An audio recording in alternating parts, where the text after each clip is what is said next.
Hi guys, Miss Hughes here. Today we are going to talk about step up 3 and we are going to talk about equal ratios and proportions.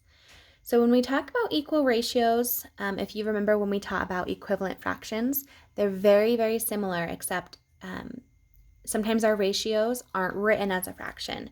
So let's look at one of the problems from your worksheet. So you have 40/50ths. Now to write, it says write 3 ratios that are equal to the ratio given. So remember when we tried to find equivalent fractions or equal ratios, we times it or we can divide it by a number that's not 0 or 1. So I'm going to divide this by 10 because I see both of them end in 0, so I know that they can go into 10. So if I did that, it would equal 4/5. Now this ratio is equal to this ratio. They will have the same value, okay? We could do 40/50ths divided by 5. Because again, they have zeros. I know that they're going to go into 5.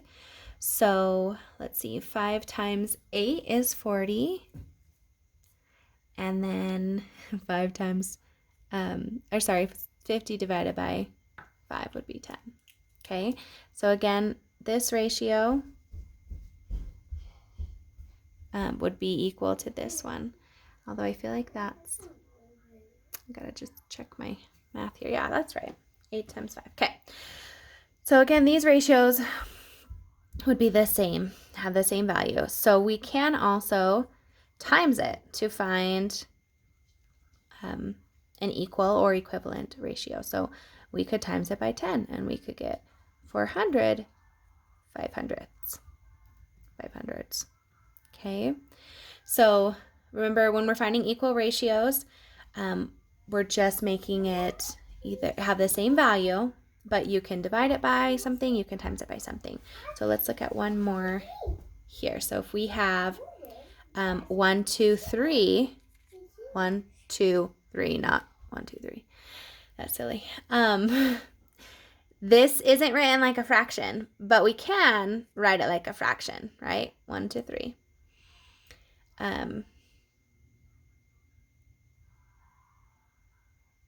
Sorry, my brain has gone blank. So to find an equivalent fraction, we could times it by something. So we can times it by 2.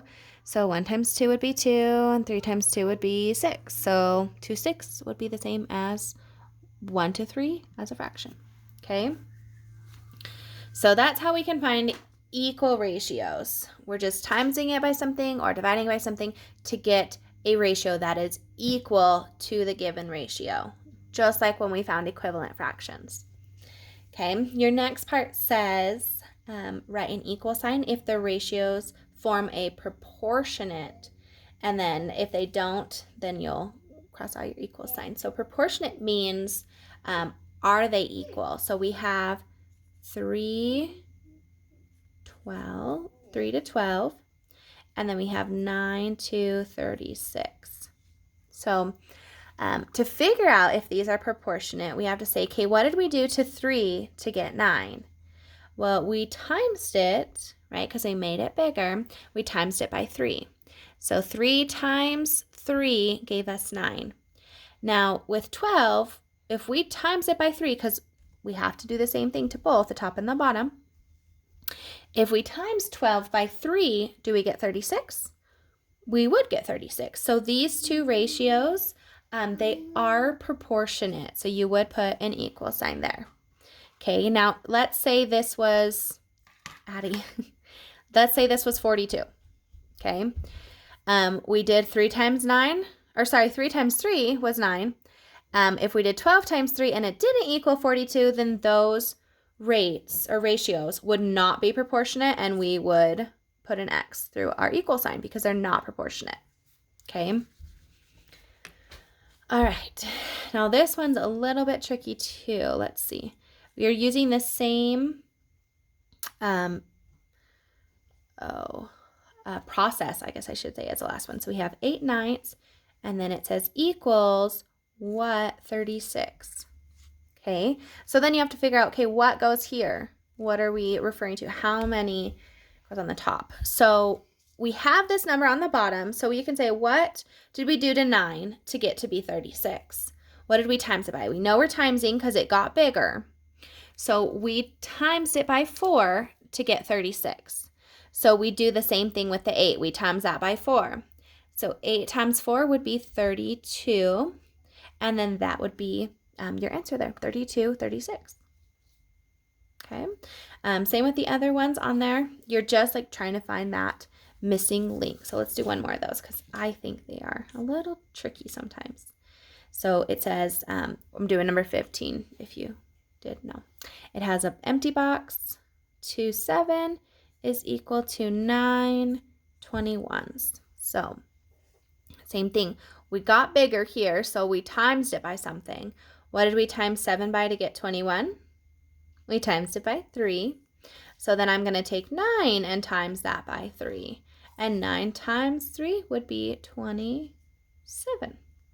So 27 sevenths and then 9 21s. Okay. All right. The very last bottom part of your worksheet, it talks about ratios in simplest form. So these are just, like I said, very, very similar to fractions. So if we have 42 over 28, we're going to simplify this. We can simplify, let's see, we can divide it by 2 because I know that these are both even. So we can divide them by 2. 42 divided by 2. 2 goes into 4 2 times, which is 4. I bring my 2 down. 2 goes into 2 1 time, which is 2. So now we have 21 at the top, and then we divide by 20, or 2 divided by 28. 2 goes into 2 once. We bring down our 8. 2 goes into 8 4 times, which is 8. So we have now 21 14ths. Now, there is another number we can divide these by. They're not as small as we can get them.